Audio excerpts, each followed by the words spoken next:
Student, welcome to AEC plus digital platform of advance engineering classes. I hope आप अच्छे होंगे, मस्त होंगे और अपने प्रिपरेशन को कंटिन्यू कर रहे होंगे।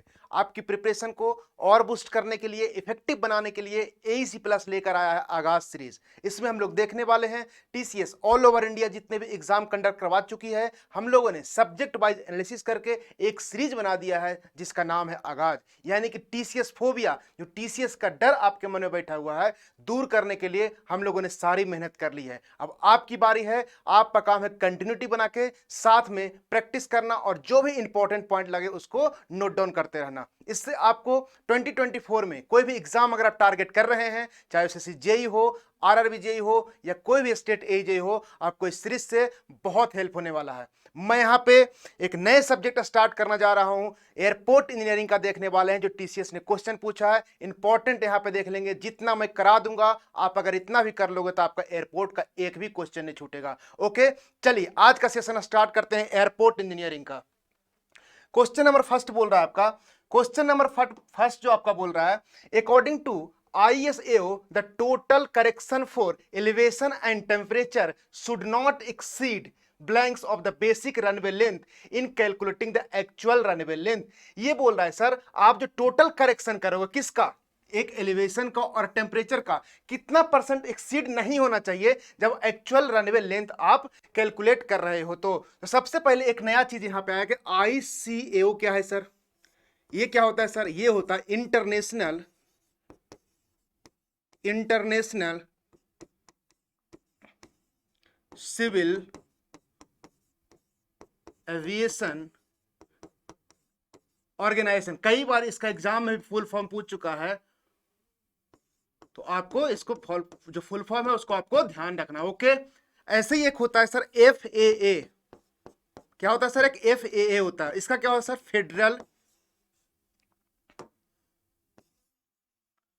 Federal aviation agency. दोनों का आपका फुल फॉर्म एग्जाम में पूछ चुका है, आप इसका फुल फॉर्म याद रखिएगा। चलिए देखिए, ICAO का फुल फॉर्म क्या होता है sir, international civil aviation organisation. और आपका FAA का क्या होता है सर, आपका फेडरल, क्या होता है, फेडरल एविएशन एजेंसी। दोनों का फुल फॉर्म आपको याद रखना। अब जो आप जो करेक्शन कर रहे हैं एलिवेशन एंड टेम्परेचर का, वो कितना परसेंट ज्यादा एक्सीड नहीं करना चाहिए जब आप एक्चुअल रनवे कैलकुलेट कर रहे हैं। तो इसको हम लोग थोड़ा डिटेल्स में देखते हैं, क्योंकि ये अगर आप देख लिए तो आपको पूरा क्वेश्चन आपको बन जाएगा।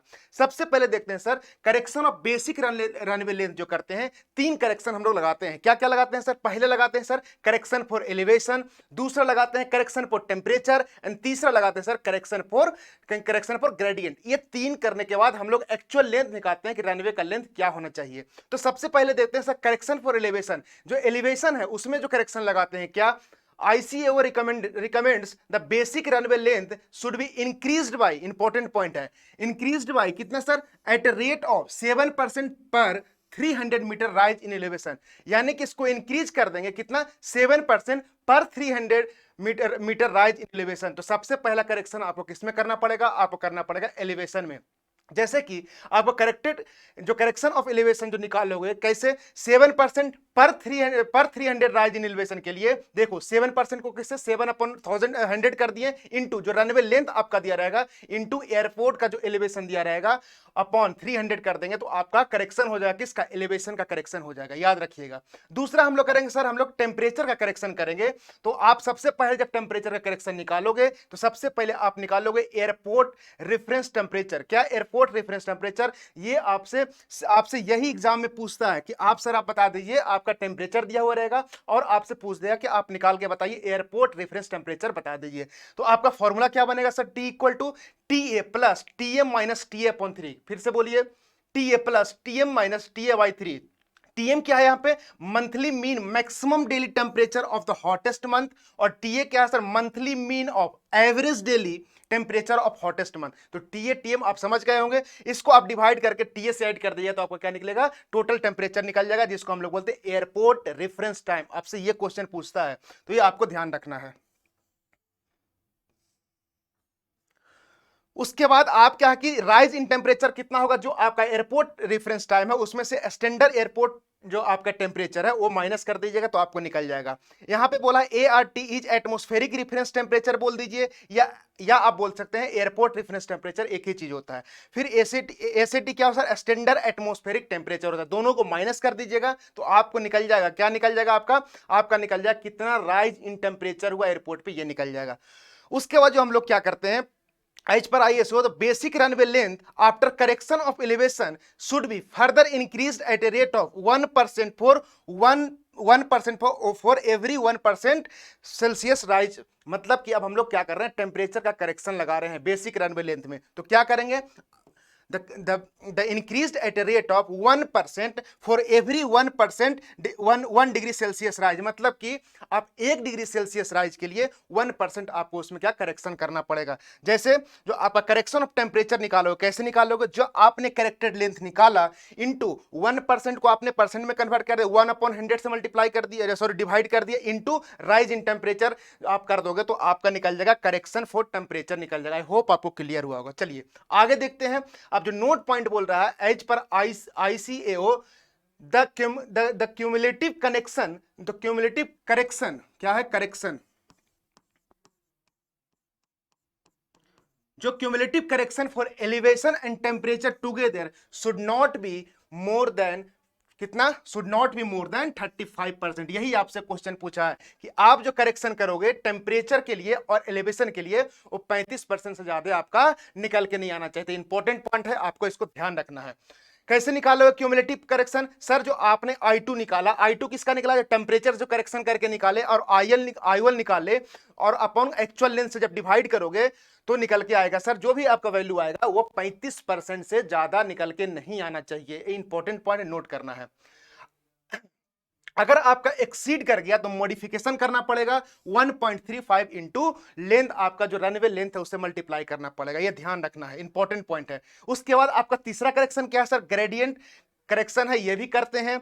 तो every 1% effective gradient runway length will be increased by 20%। मतलब कि आप हर 1% इफेक्टिव ग्रेडियंट के लिए 20% जो है सर आप क्या कर दोगे, आप जो रनवे लेंथ है उसको इंक्रीज कर दोगे।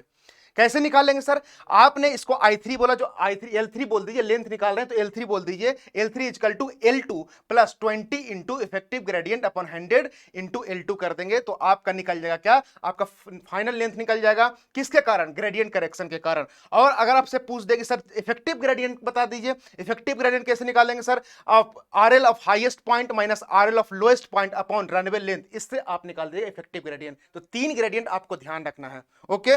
और इंपॉर्टेंट पॉइंट क्या है सर, आपका टेम्परेचर और एलिवेशन का करेक्शन करिएगा तो उसका 35% से ज्यादा नहीं होना चाहिए, वेरिएशन 35% से ज्यादा नहीं होना चाहिए। अगर होता है तो आप क्या करिएगा, मॉडिफिकेशन फैक्टर लगाना पड़ेगा जो कि 1.35 इंटू आपका लेंथ ऑफ रनवे से मल्टीप्लाई करना पड़ेगा।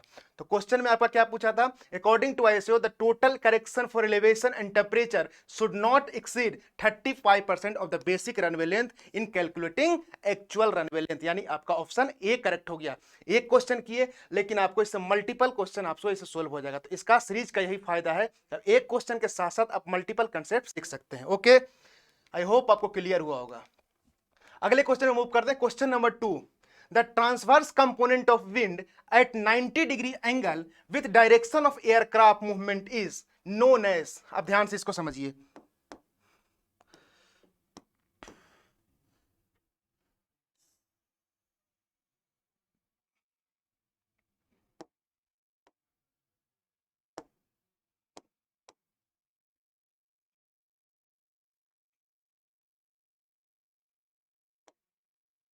ये क्या है सर, ये आपका जो है, ये क्या है, डायरेक्शन ऑफ, ध्यान से समझिएगा, direction of take off, okay. ये क्या है सर, आपका रनवे है, ये आपका रनवे है। अब ध्यान से समझिएगा, आपका जो क्या है, आप जो है, जो आपने जो डिजाइन किया, आपने डिजाइन किया कि आप जैसे विंडरोज डायग्राम पढ़ते होंगे उसमें क्या देखते हैं कि क्या ड्यूरेशन है, क्या इंटेंसिटी है, क्या डायरेक्शन है, इसके हिसाब से 5 से 10 साल का डेटा को कलेक्ट करके हम लोग रनवे को डिजाइन करते हैं। तो आपका पूरे साल कोई जरूरी नहीं है कि जो आपका जो जो डायरेक्शन है, जो आपका विंड का डायरेक्शन है, वो आपका सेंटर लाइन की तरह, सेंटर लाइन के पैरेलल चले। तो कुछ ना कुछ आपका एंगल पे भी कभी आपको डिविएट कर सकता है। तो इसको हम कंसीडर करते हैं कि आपका जो वी है, सपोज आपका जो वी है कोई एंगल पे आपका विंड ब्लो कर रहा है, तो आपका जो ये परपेंडिकुलर डायरेक्शन हुआ और ये आपका क्या हो गया, हॉरिजेंटल कंपोनेंट हो गया। तो v का ये कौन सा हो जाएगा सर, ये हो जाएगा सर v cos थीटा, क्या v cos थीटा, और ये होगा v sin थीटा। और भी डायरेक्शन आप मान सकते हैं कुछ इस तरह से, ये आपका v है, कुछ इस तरह से डायरेक्शन फ्लो कर रहा है, यानी सेंटर लाइन के थ्रू आपका जो है जो विंड है वो ब्लो नहीं कर रहा है, कोई आपका एंगल पे, पार्टिकुलर एंगल पे आपका मूवमेंट हो रहा है। तो जो v है आपका वेलोसिटी का कंपोनेंट है, हम इसको क्या कर दिए, दो कंपोनेंट में हम लोग इसको तोड़ दिए। पहला आपका क्या जो वर्टिकल है, आप देखिए इसको v sin थीटा, और ये क्या होगा sir v cos theta. Okay, अब आगे देखिए, जो आपका v cos थीटा हुआ, इसको बोलते हैं सर, क्या बोलते हैं इसको, देखिए क्या बोलते हैं इसको, बोलते हैं आपको हेड विंड बोलते हैं। In the direction of, in the direction of runway. और वहीं पे आपका जो v cos थीटा है, v sin थीटा है, ये क्या है सर, ये परपेंडिकुलर डायरेक्शन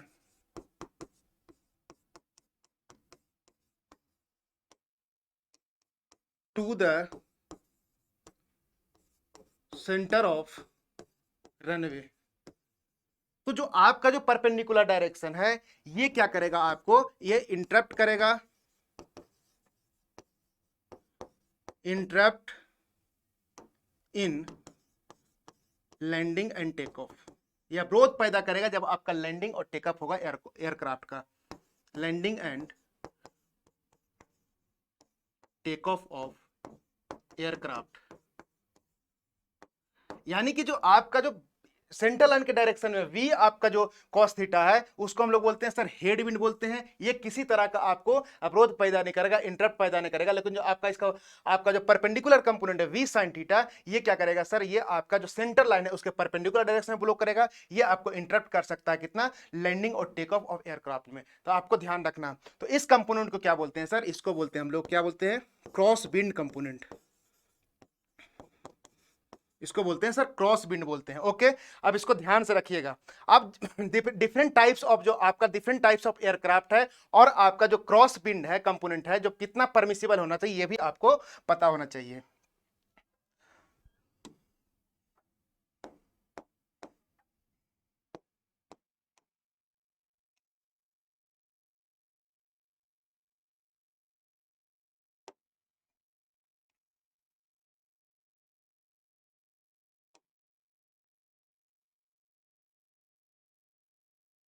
चलिए देखिए, अब देखिए इसमें क्या होगा, इसमें आपका क्या टाइप्स ऑफ एयरक्राफ्ट होगा,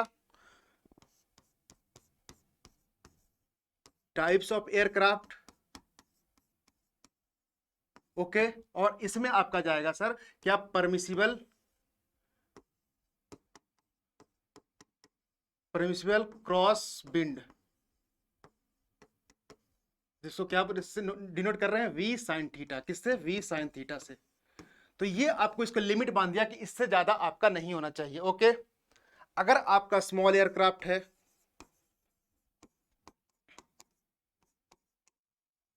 या फिर आपका क्या हो सकता है, मिक्स्ड हो सकता है सर, क्या हो सकता है, या तो स्मॉल हो सकता है, या मिक्स हो सकता है, या आपका क्या हो सकता है, बिग एयरक्राफ्ट हो सकता है। तो ध्यान दीजिएगा, आपको जो परमिसिबल क्रॉस विंड है, परमिसिबल क्रॉस विंड कितना होना चाहिए, अगर आपका स्मॉल है तो 15 किलोमीटर पर आवर, और अगर आपका मिक्स है तो कितना सर, 25 किलोमीटर पर आवर, और अगर आपका क्या है, बिग एयरक्राफ्ट है, तो ये 35 किलोमीटर पर आवर होना चाहिए। इसके रेंज में ही आपका जो परमिसिबल, जो आपका परमिसिबल क्रॉस विंड है वी साइन थीटा, इस रेंज में रहना चाहिए, नहीं तो आपको लैंडिंग और आपका लैंडिंग और टेक ऑफ में क्या कर सकता है सर, आपको इंटरप्ट पैदा कर सकता है। तो आपको ध्यान रखना, इसका वैल्यू आपसे कई बार एग्जाम में पूछ चुका है। चलिए अब क्वेश्चन पे आइए। क्वेश्चन आपसे पूछ रहा है the transverse component of wind 90 degree angle with direction of aircraft movement is known as cross wind, यानी आपका क्या बी आपका करेक्ट आंसर हो गया। हेड विंड क्या हुआ सर, जो आपका head wind V cos theta जो आपका सेंटर लाइन है उसके डायरेक्शन रनवे के लेंथ रनवे के डायरेक्शन में आपका जो विंड ब्लो कर रहा है उसको बोलते हैं सर हेड विंड बोलते हैं। और प्रिवेलिंग विंड क्या होता है, प्रिवेलिंग विंड से हम लोग क्या करते हैं ओरिएंटेशन ऑफ रनवे को हम लोग डिसाइड करते हैं। तो ये सब डेटा आपको ध्यान रखना है, यानी बी आपका करेक्ट आंसर हो गया। ओके चलिए क्वेश्चन नंबर 3 देखिए, the percentage of time in a year during which cross wind component remains with in the limit.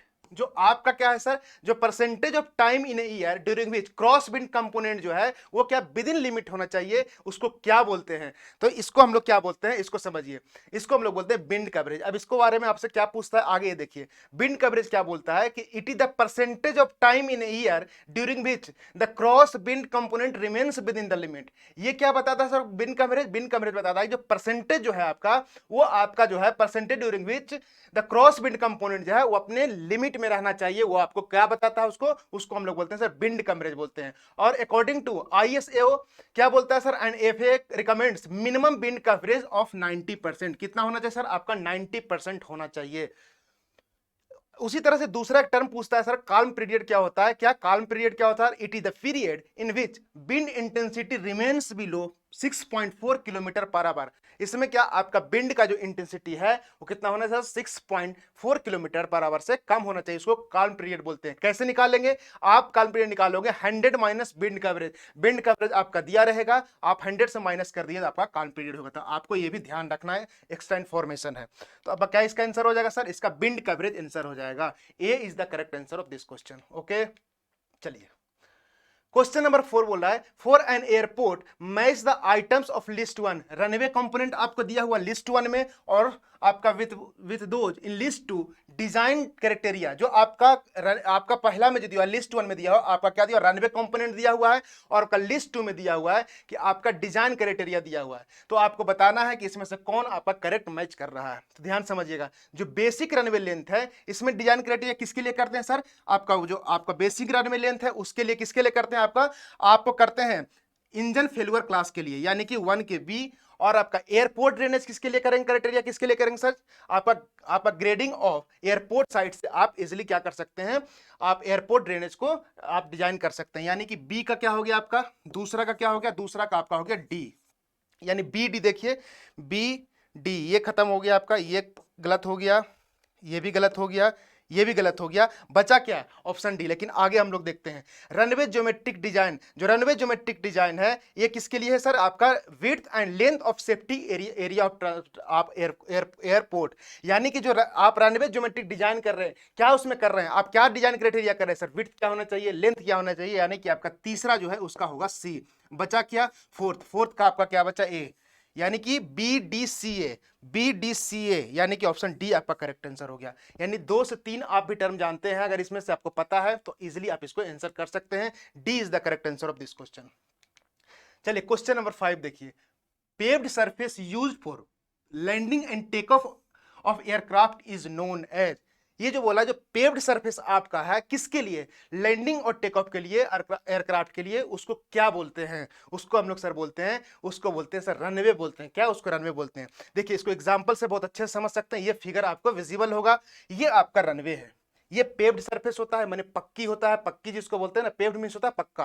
तो ये आपका रनवे है सर, ये आपका रनवे है, तो इसको क्या बोलते हैं सर, रनवे। टेक ऑफ और आपका टेक ऑफ और लैंडिंग के लिए आपको यूज करते हैं रनवे। इसी के पैरेलल में आपका टैक्सी वे बनाया जाता है, जो आपका रनवे है उसी के बीच में आपका टैक्सी वे बनाया जाता है। तो ये भी ध्यान रखना है, टैक्सी वे इसी के पैरेलल में बनाया जाता है। ओके तो इसका आंसर क्या हो जाएगा आपका, इसका आंसर क्या हो जाएगा, रनवे हो जाएगा। यानी कि पेव्ड सरफेस जिससे आप लैंडिंग और टेक ऑफ करते हैं एयरक्राफ्ट का, उसको हम लोग क्या बोलते हैं, आप रनवे बोलते हैं। तो फिगर के माध्यम से आप लॉन्ग टर्म के लिए याद रख सकते हैं। Okay D is the correct answer. Question number 6 देखिए, according to federation aviation agency, FAA का फुल फॉर्म मैं स्टार्टिंग में बता दिया हूं, recommends that the runway length after having been corrected for elevation and temperature should be further increased at blanks for every 1% of effective rate of gradient, यानी कि जो आपने करेक्शन किया किसके लिए, एलिवेशन के लिए, टेम्परेचर के लिए, देन आप जब इफेक्टिव ग्रेडियंट के लिए आप करेक्शन कर रहे हैं तो पर 1% के लिए कितना इंक्रीज करते हैं सर हम लोग, 20% इंक्रीज करते हैं। आपको पहला क्वेश्चन में पूरा थ्योरी बताया था, वहीं आपको यहाँ पे देखिए क्वेश्चन के फॉर्म में पूछ गया। यानी कि आपको ध्यान रखना है कि एक कंसेप्ट से आपको मल्टीपल टाइप का क्वेश्चन बनाया जाता है। तो यहाँ पे आप किसके लिए सर, इफेक्टिव ग्रेडियंट का जब आप चेक लगाते हो तो 1% के लिए, 1% इफेक्टिव ग्रेडियंट के लिए आप 20% रनवे लेंथ इंक्रीज कर देते हैं। यानी कि इसका आंसर क्या हो जाएगा सर, बी आपका करेक्ट आंसर हो गया। बस आपको ध्यान रखना है, जितना मैं करवा रहा हूं क्वेश्चन इससे आप कर लोगे तो आपका एयरपोर्ट इंजीनियरिंग का मैक्सिमम क्वेश्चन आपका एग्जाम में सोल्व हो जाएगा। चलिए क्वेश्चन नंबर 7 देखिए, what is the maximum length and pavement strength of runway. ध्यान समझिएगा, जो आपका जो मैक्सिमम लेंथ होता है, जो रनवे होता है ना, इसको ना कैटेगराइज कर दिया गया है कि कैसे, A1 से लेके G7 तक आपका कैटेगराइज कर दिया है। यानी अल्फाबेट A1 से लेके अल्फाबेट G7 तक आपको कैटेगराइज कर दिया है। इसमें आपका जो आपका A1 होता है, इसका रनवे लेंथ ज्यादा होता है, यानी इसका रनवे लेंथ ज्यादा होता है और इसका स्ट्रेंथ भी ज्यादा होता है। और जैसे जैसे आप नीचे जा रहे हो उसका रनवे लेंथ क्या होता है, कम होते जाता है। लेकिन आपसे क्वेश्चन में क्या पूछा है, maximum length and pavement strength, तो यानी कि अल्फाबेट ए यानी A1 का आपका स्ट्रेंथ सबसे ज्यादा होता है। और जैसे जैसे आप नीचे जाओगे G7 तक जाओगे उसका क्या आपका उसका लेंथ भी कम होता जाता है और साथ ही उसका पेमेंट स्ट्रेंथ भी कम होता जाता है। तो कैटेगराइज कर दिया गया है A1 से लेके G7 तक। तो A1 आपका हो जाएगा मैक्सिमम लेंथ के लिए, कौन सा करोगे सर, A1, यानी सी आपका करेक्ट आंसर हो गया। ओके चलिए क्वेश्चन नंबर 8 देखिए, which of the following are required correction for runway length के लिए। देखिए मल्टीपल क्वेश्चन, वहां पे मैंने आपको डिटेल में पहला क्वेश्चन बता दिया, लेकिन क्वेश्चन कैसे कैसे फ्रेम होता है मैं आपको यहां दिखाने की कोशिश कर रहा हूं। ये सब क्वेश्चन आपको एग्जाम में कई बार पूछ चुका है। विच of the flowing requires correction for runway length, runway length की करेक्शन के लिए, रनवे लेंथ की करेक्शन में कौन कौन सा हम लोग करेक्शन करते हैं। तो मैंने आपको बताया था कि सर पहला जो करते हैं क्या करते हैं, एलिवेशन करेक्शन करते हैं, देन ग्रेडियंट करेक्शन करते हैं, देन टेम्परेचर ग्रेडियंट करते हैं, टेम्परेचर करेक्शन करते हैं। यानी कि तीनों करेक्शन हम लोग करते हैं जब हम लोग रनवे लेंथ निकालते हैं। तो यानी डी आपका क्या हो गया, करेक्ट आंसर हो गया। ऑल ऑप्शन आर करेक्ट, तीनों करेक्शन करते हैं, फिर हम लोग रनवे लेंथ जितना निकल के आता है वो हम लोग एक्चुअल में प्रोवाइड करते हैं। तो आपको ध्यान रखना है कि तीनों में कौन कौन सा सर, एक एलिवेशन करेक्शन करते हैं, देन आपका क्या टेम्परेचर करेक्शन करते हैं, देन आपका ग्रेडियंट करेक्शन करते हैं। तो ऑप्शन डी आपका करेक्ट आंसर हो गया। ओके चलिए क्वेश्चन नंबर 9 देखिए, for night landing the threshold are lighted. जब आप नाइट में लैंड कर रहे हैं, जो थ्रेशोल्ड का लाइटिंग कैसा किस कलर का होगा इसके बारे में पूछ रहा है। तो इसके लिए मैं आपके लिए लाइव एग्जांपल लाया हूं, आप इससे इजीली फिल कर सकते हैं। आपको ये फिगर विजिबल होगा। ये देखिए आपका ये क्या है, थ्रेशोल्ड पॉइंट है। जो थ्रेशोल्ड पॉइंट है इसका जो कलर होता है सर, इसका जो कलर क्या रहता है आपका, क्या आपका ग्रीन कलर से होता है। किससे, ग्रीन कलर से होता है। देखिए आपको फिगर में भी शो रहा होगा, और भी डिफरेंट डिफरेंट आपका कंपोनेंट शो किया हुआ, उसका किस तरह कलर होता है उसको ध्यान रखना है। जो आपका रनवे होता है उसमें जो आपको मार्किंग किया हुआ रहता है ना, मार्किंग जनरली व्हाइट कलर से किया हुआ रहता है। वहीं पे जब टैक्सी वे में जाइएगा तो टैक्सी वे में जो मार्किंग किया रहेगा वो येलो कलर से किया रहेगा, तभी पहचान हो पाता है कि ये सर रनवे है या फिर टैक्सी वे है। तो पहचान कैसे करिएगा, जो इसका मार्किंग किया हुआ व्हाइट कलर से रहेगा और टैक्सी वे के कलर किससे रहेगा, येलो कलर से रहेगा। आपसे क्वेश्चन में पूछ रहा है नाइट में जब आप लैंड कर रहे हैं तो थ्रेशोल्ड का सर कौन सा कलर होना चाहिए, थ्रेशोल्ड पर आपका ग्रीन कलर होना चाहिए। ओके यानी कि for night landing the threshold are lighted in green colour, यानी सी आपका करेक्ट आंसर हो गया। यानी फिगर से भी आप इजीली इसको विजुलाइज कर सकते हैं, लॉन्ग टर्म के लिए आप याद रख सकते हैं। सी आपका करेक्ट आंसर हो गया। आज का लास्ट क्वेश्चन है, the landing and take off area of heliports are marked with. ये भी कितना फेमस क्वेश्चन है कि जो आपका लैंडिंग और टेक ऑफ करते हैं कहां पे आप, हेलीपोर्ट्स पे, वो किस तरह से मार्क किया हुआ रहता है। लेटर एच में किया रहता है सर, लेटर पी में किया रहता है, या फिर नंबर में किया रहता है, इसे या इसमें से नॉन ऑफ दी अबव। ये भी इंपॉर्टेंट क्वेश्चन है, आप इसको भी ध्यान रखिए। इसके लिए मैं आपके लिए क्या लाइव बिल्कुल लाया हूं कि आप लॉन्ग टर्म तक याद कर रख सकते हैं। देखिए आपको ये विजिबल होगा, जो आपका हेलीपोर्ट होता है उसके लैंडिंग और टेक ऑफ के लिए आपका जो लेटर रहता है सर, एच लेटर में रहता है। किस में रहता है, एच लेटर में। आपको इजीली देखिए विजिबल होगा। तो आपको ध्यान रखना है कि लैंडिंग टेक ऑफ के लिए जो हेलीपोर्ट पे रहता है मार्किंग किसका रहता है, एच से बना हुआ रहता है। किससे, एच से बना रहता है। तो इसका आंसर क्या हो गया, आंसर हो गया सर आपका ए करेक्ट हो गया। और फिगर से इसको आप ध्यान रख सकते हैं कि आप एच कलर से मार्किंग किया हुआ रहता है। ओके चलिए अब आप रिवीजन करके आइए और जो भी इंपॉर्टेंट पॉइंट है उसको शॉर्ट नोट्स में आप ऐड ऑन करते रहिए, जिससे आपको क्या है कि इतना आप कर लोगे तो सफिशिएंट आपके लिए एयरपोर्ट हो जाएगा। आपके लिए इंपॉर्टेंट इंफॉर्मेशन है। अगर आप फर्स्ट टाइम प्रिपरेशन कर रहे हैं, बिल्कुल फ्रेशर हैं, आप चाहते हैं सर बिना टाइम वेस्ट किए 1 साल में प्रिपरेशन हो जाए, तो इस जर्नी को स्मूथ बनाने के लिए एईसी प्लस लाया आपके लिए, डिफरेंट डिफरेंट कोर्सेज लाया है। अगर आप एईजेई को टारगेट कर रहे हैं सर, उसके लिए बैच है, इसमें आपको टेक्निकल नॉन टेक्निकल पूरा पढ़ाया जाएगा। अगर आप एसएससी जेई 2024 को टारगेट कर रहे हैं तो बैच 1 है, इसमें आपको टेक्निकल नॉन टेक्निकल यानी कि सीबीटी 1 सीबीटी 2 कंप्लीट प्रिपरेशन कराया जाएगा, लाइव प्लस रिकॉर्डेड। अगर लाइव नहीं देख पाए तो आपको रिकॉर्डेड फॉर्म में अवेलेबल रहेगा। एमपीपीएससी एई के लिए सर प्रहार बैच है, इसमें आपको टेक्निकल के साथ साथ नॉन टेक भी इसमें आपका एमपीजी के मतलब पढ़ाया जाएगा। आरआरबी जेई जिसका कैलेंडर एनुअल जारी हो चुका है, इसके लिए सर बैच है क्या, तेजस बैच है। इसमें आपको सीबीटी 1 की कंप्लीट प्रिपरेशन कराया जाएगा। तो अभी से आप प्रिपरेशन को स्टार्ट कर दीजिए, जिससे आपको नॉन टेक अगर आप यहां से अभी कर लिए तो आपको डिफरेंट एग्जाम में आप टारगेट कर सकते हैं।